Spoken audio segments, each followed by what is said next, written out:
দেশে ফিরলেন খালেদা জিয়া। মসৃণ হলো গণতন্ত্রে উত্তরণের পথ। সফল হয়নি বিএনপিকে নেতৃত্ব শূন্য করার চেষ্টা। বেগম খালেদা জিয়ার উপস্থিতি, তার দেশে ফিরে আসা, এটা আমাদের গণতন্ত্রের উত্তরণের পথকে আরো সহজ করবে।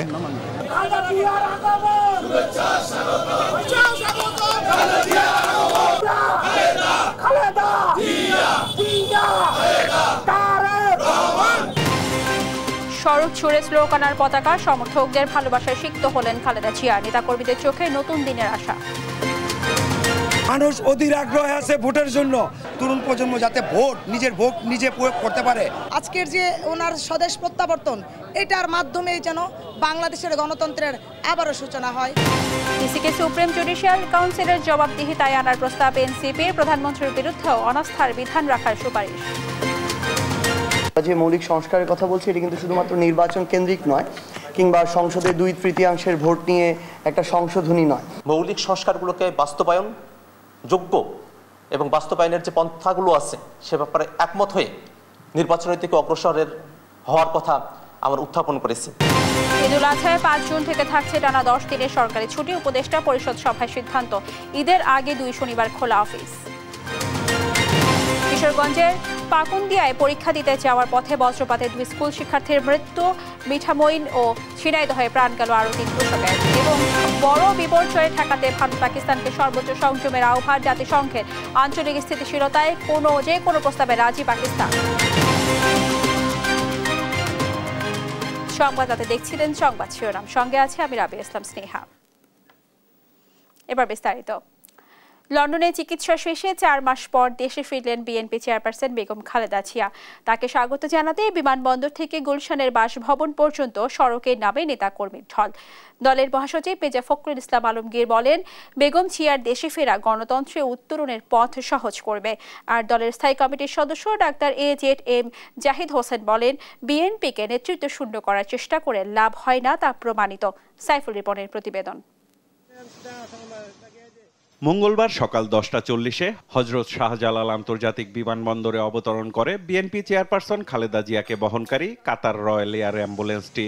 যুক্তরাজ্যে 4 মাসের চিকিৎসা শেষে 2 পুত্রবধূ ডক্টর জুবাইদা রহমান ও সৈয়দা শামিলা রহমানকে সঙ্গে নিয়ে দেশে ফেরেন তিনি। বিমানবন্দরে চেয়ারপারসনকে স্বাগত জানান বিএনপির শীর্ষ নেতারা।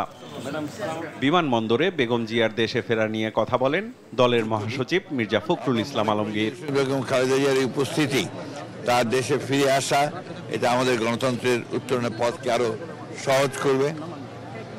দেশকে একটা সঠিক বৈষম্যহীন একটা পরিস্থিতির দিকে নিয়ে যেতে সহযোগিতা করবে। বিমানবন্দরের আনুষ্ঠানিকতা শেষে গুলশানের বাসভবন ফিরোজার উদ্দেশ্যে গাড়ি বহন নিয়ে যাত্রা করেন বিএনপি চেয়ারপারসন।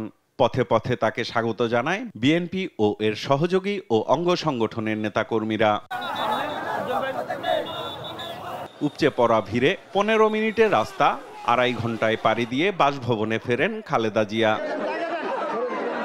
পরে সার্বিক পরিস্থিতি নিয়ে ব্রিফ করেন বিএনপির স্থায়ী কমিটির সদস্য ডাক্তার AZM জাহিদ হোসেন। চেয়ারপারসনের শারীরিক অবস্থা তুলে ধরে চিকিৎসা ও চিকিৎসা পরবর্তী সহযোগিতার জন্য অন্তর্বর্তী সরকার ও কাতারকে ধন্যবাদ জানান তিনি। 14 ঘন্টার জার্নি এবং রাস্তার এই জার্নির কারণে উনার শারীরিকভাবে উনি একটু অবসন্ন, তারপরেও মানসিকভাবে উনি অত্যন্ত উনার অবস্থা স্থিতিশীল আছে এবং সেই জন্য আমরা আল্লাহর কাছে দোয়া চাই, আপনাদের মাধ্যমে দেশবাসীর কাছেও ওনার সুস্থতা যাতে অব্যাহত থাকে সেজন্য দোয়া চাই। প্রশ্নের জবাবে জাহিদ হোসেন বলেন, বিএনপিকে নেতৃত্ব শূন্য করার চেষ্টা কখনো সফল হবে না। সবকিছু গুছিয়ে নির্বাসিত জীবনের অবসান ঘটিয়ে অচিরেই দেশে ফিরবেন দলের ভারপ্রাপ্ত চেয়ারম্যান তারেক রহমান।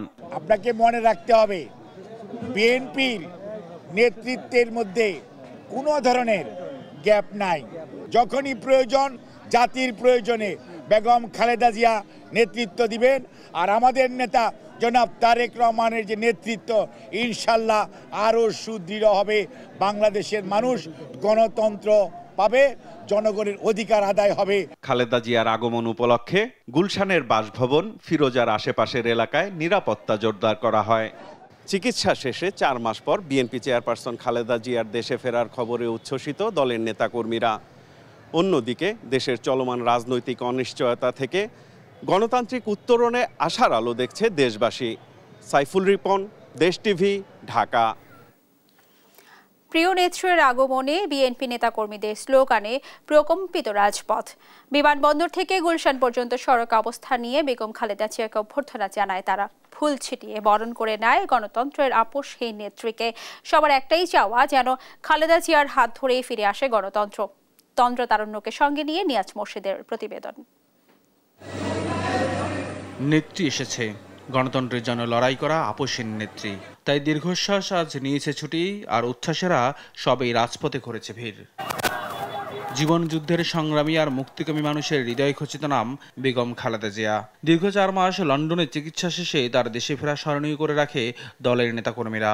তাকে অভ্যর্থনা জানাতে দেশের বিভিন্ন প্রান্ত থেকে আসা নেতাকর্মীরা এক হাতে জাতীয় পতাকা আর অন্য হাতে দলীয় পতাকা নিয়ে রাজপথ রঙিন করে তোলে। এ সময় বিভিন্ন গণতান্ত্রিকামী নেতাকর্মীরা খালেদা জিয়াকে অভ্যর্থনা জানাতে বিমানবন্দর থেকে গুলশানের সড়ক জুড়ে বিভিন্ন স্লোগানে মুখর করে তোলেন।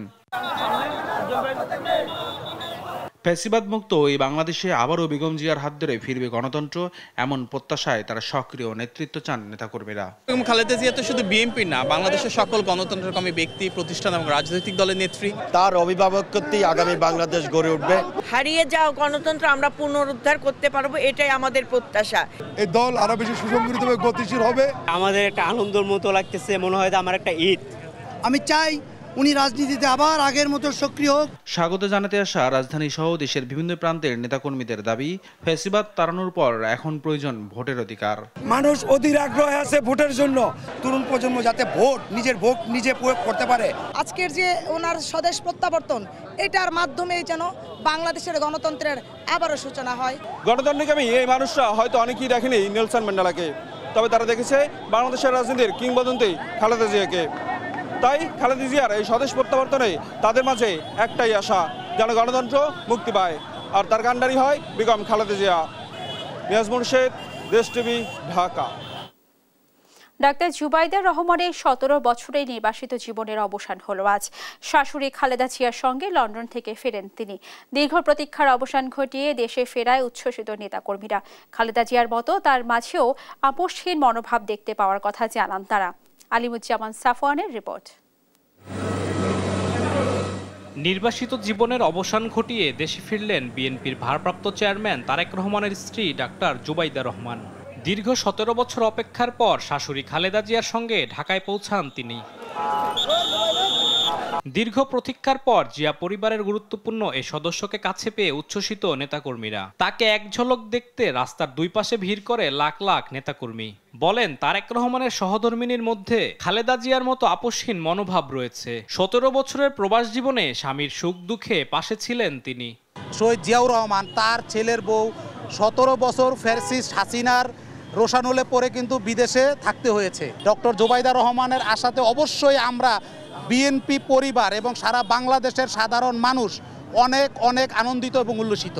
এটা যে কি পরিমাণ আনন্দ আসলে আমরা দলীয় নেতাকর্মীরা ভাষায় বোঝাইতে পারবো না। ডক্টর জুবাইদা আসতেছেন, আমাদের আনন্দে আমরা আত্মহারা, আমরা এটা ভাষায় প্রকাশ করতে পারবো না। খালেদা জিয়ার বাসভবন ফিরোজার সামনে বিএনপির স্থায়ী কমিটির সদস্য ডক্টর AZM জাহিদ হোসেন বলেন, বিএনপিকে নেতৃত্ব শূন্য করতেই তাদের দেশে আসতে বাধা দেওয়া হয়।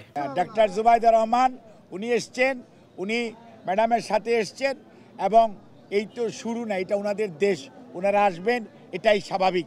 আসতে দেওয়া হয় নাই, সেজন্য আসতে পারে নাই। কাজেই এখন আর আপনি সময় বলে দিবে যে উনি কয়দিন থাকবেন।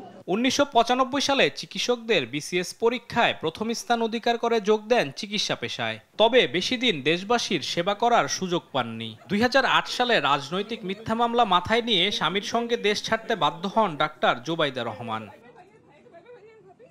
রাজধানীর ধানমন্ডিতে তার প্রয়াত পিতা সাবেক নৌবাহিনী প্রধান রিয়ার অ্যাডমিরাল মাহবুব আলী খানের বাসভবনে থাকার ইচ্ছা পোষণ করেছেন ডাক্তার জুবাইদা। সেখানে নিরাপত্তার নামে আশপাশের বাসিন্দাদের বিড়ম্বনায় না ফেরার অনুরোধ করেছেন তারেক রহমান। আলিমুজ্জামান সাফওয়ান, দেশ টিভি, ঢাকা। নির্বাচন কমিশনকে সুপ্রিম জুডিশিয়াল কাউন্সিলের জবাবদিহিতার আওতায় আনার প্রস্তাব দিয়েছে এনসিপি। ইসির মেয়াদ শেষেও কোনো অভিযোগ উঠলে এ কাউন্সিলে দায়বদ্ধ করার পক্ষে দলটি। জাতীয় ঐকমত্য কমিশনের সঙ্গে দ্বিতীয় পর্যায়ের সংলাপের শুরুতে মৌলিক সংস্কারের রূপরেখা হস্তান্তর করেন এনসিপি সদস্য সচিব। বলেন, নির্বাচনের আগে মৌলিক সংস্কার নিশ্চিত করতে হবে, আর 15 মের মধ্যে সব দলের সঙ্গে প্রাথমিক সংলাপ শেষ করতে চায় ঐকমত্য কমিশন। আরও জানাচ্ছেন জানাতুল মোহনা। মঙ্গলবার জাতীয় সংসদের এলডি হলে জাতীয় ঐকমত্য কমিশনের সঙ্গে দ্বিতীয় পর্যায়ের সংলাপে বসে জাতীয় নাগরিক পার্টি এনসিপি। সংলাপের শুরুতে মৌলিক সংস্কারের রূপরেখা হস্তান্তর করেন এনসিপি সদস্য সচিব আক্তার হোসেন। বলেন, ক্ষমতার ভারসাম্য, জবাবদিহিতা ও বিকেন্দ্রীকরণ এ তিনটি বিষয় হচ্ছে মৌলিক সংস্কারের মূল ভিত্তি, আর নির্বাচনের আগেই মৌলিক সংস্কারের রূপরেখা বাস্তবায়ন করতে হবে। মৌলিক সংস্কারগুলোকে বাস্তবায়ন যোগ্য এবং বাস্তবায়নের যে পন্থাগুলো আছে সে ব্যাপারে একমত হয়ে নির্বাচনের দিকে অগ্রসরের হওয়ার কথা আমরা উত্থাপন করেছি। স্থানীয় নির্বাচনে দলীয় প্রতীক বাতিল, ফরিদপুর ও কুমিল্লা নামে আরও 2টি বিভাগ প্রতিষ্ঠা এবং সুপ্রিম জুডিশিয়াল কাউন্সিলের মাধ্যমে ইসির জবাবদিহিতার প্রস্তাব করে এনসিপি। অবশ্যই নির্বাচন কমিশনকে জবাবদিহির আওতায় আনতে হবে। অনিয়ম, দুর্নীতি কিংবা তার নির্বাচনী আচরণবিধি যদি নির্বাচন কমিশন নিজেই লঙ্ঘন করে, সাংবিধানিক দায়িত্ব যদি লঙ্ঘন করে, এই সমস্ত ক্ষেত্রে সাংবিধানিক সুপ্রিম জুডিশিয়াল কাউন্সিলের মধ্য দিয়ে এটা সমাধান করা যেতে পারে এবং জুডিশিয়াল রিভিউর কথা আমরা বলেছি। দলের উত্তরাঞ্চলের মুখ্য সংগঠক সার্জিস আলম জানান, প্রধানমন্ত্রীর বিরুদ্ধে অনাস্থা প্রদান, দুদককে সাংবিধানিক প্রতিষ্ঠান হিসেবে স্বীকৃতি, ছায়া ক্যাবিনেট গঠন সহ নানা বিষয়ে আলোচনা হয়েছে। যে মৌলিক সংস্কারের কথা বলছি, এটি কিন্তু শুধুমাত্র নির্বাচন কেন্দ্রিক নয়, কিংবা সংসদে 2/3 ভোট নিয়ে একটা সংশোধনী নয়, বরং আমরা মনে করি যে এটি হচ্ছে রাষ্ট্র ও সাংবিধানিক যে ব্যবস্থা সেটার ক্ষমতার ভারসাম্য, জবাবদিহি ও বিকেন্দ্রীকরণ নিশ্চিত করবে। এদিকে এনসিপির মৌলিক সংস্কারের রূপরেখা গণতান্ত্রিক রাষ্ট্র প্রতিষ্ঠার পথরেখা তৈরিতে সহায়ক হবে বলে জানান ঐকমত্য কমিশন সহসভাপতি অধ্যাপক আলী রিয়াজ। এটি পর্যালোচনা করার মধ্য দিয়ে দ্বিতীয় পর্যায়ের আলোচনায় এর একটি প্রতিফলন থাকবে বলে আমরা মনে করি, আমরা আশা করি। 15 মের মধ্যে সব রাজনৈতিক দলের সঙ্গে প্রথম পর্যায়ের সংলাপ শেষ করার আশা জানান তিনি।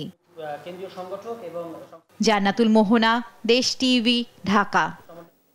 পবিত্র ঈদুল আজহা উপলক্ষে 10 দিন ছুটি ঘোষণার সিদ্ধান্ত নিয়েছে উপদেষ্টা পরিষদ। মঙ্গলবার অন্তর্বর্তী সরকারের উপদেষ্টা পরিষদের বৈঠকে ছুটির এই সিদ্ধান্ত হয়। 5 জুন এই ছুটি শুরু হয়ে টানা 10 দিন কর্মস্থলের বাইরে থাকবেন সরকারি চাকরিজীবীরা।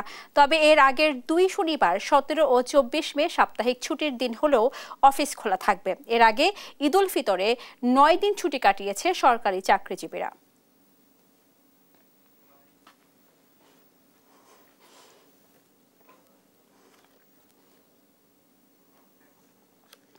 রাজধানীর বেইলি রোডে আবাসিক ভবনে চলছে ঝুঁকিপূর্ণ বাণিজ্যিক কার্যক্রম। অনুমোদন ছাড়াই এখানে সারি সারি দোকান ও রেস্টুরেন্ট। অধিকাংশ ভবনে নেই অগ্নি নিরাপত্তা ব্যবস্থা। 2024-এর 29 ফেব্রুয়ারি গ্রিন কোজি কটেজে ভয়াবহ অগ্নিকাণ্ডের বছর না পেরোতেই এর সামনের ক্যাপিটাল সিরাজ সেন্টার শপিং মলে আবারও আগুন। বারবার কেন এমন অগ্নিকাণ্ড খুঁজে বের করার চেষ্টা দেশ টিভির। সাদ আহমেদের রিপোর্ট। রাজধানীর অভিজাত এলাকা বেলি রোড, নামি দামি ব্র্যান্ডের পোশাক এবং খাবারের রেস্তোরাঁ থাকায় অনেকেই ভিড় করেন এখানে। গেল বছরের 29 ফেব্রুয়ারি এই ড্রিম কোজি সেন্টারের অগ্নিকাণ্ডের ঘটনা মনে করলে এখনও আঁতকে ওঠেন অনেকেই। বছর না পেরোতে আবারও সেই অগ্নিকাণ্ডের পুনরাবৃত্তি। এবার ড্রিম কোজি সেন্টারের ঠিক সামনের ভবন সিরাজ ক্যাপিটাল সেন্টারে ঘটে অগ্নিকাণ্ডের ঘটনা।